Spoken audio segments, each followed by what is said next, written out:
In a sense, the media helped contribute a situation where Bush's empty and baseless threats of a connection existing have now come to fruition. I think about that lead up to the war.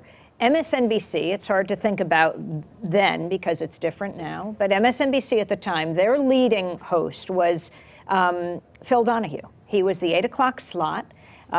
He was bringing on. It was not yet a left-wing talk network. It was it was a straight news. He was one of the few on any network that were bringing on anti-war voices. Right before the invasion of Iraq, he was unceremoniously dumped.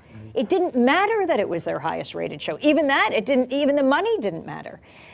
Jeff Cohen, who is the producer of Phil's show, who's now at Ithaca College at the Park Center for Independent Media, wrote how the network heads at the time, every time you had an anti-war voice on, they would make sure you had 2 pro-war voices on. He said we could never invite Noam Chomsky in because we couldn't have a room big enough to counter this one anti-war voice. And we got the memo, and secret NBC memo that came out after Phil Donahue that was dumped that said we cannot have our flagship show raising questions around war when the other networks are waving the American flag. And it was as simple as that.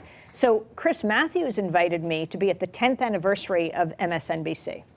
And we were outside, right outside Rockefeller Center here in New York, and it was a big broadcast. And all the head honchos were upstairs at 30 is that where it is, 30 Rock, and they were about to have their party. And as they came out of a commercial, everyone was waving to them at the top of the Rock. And I said, you know, it's really great to be here with you, Chris. I only wish that Phil Donahue were here as well.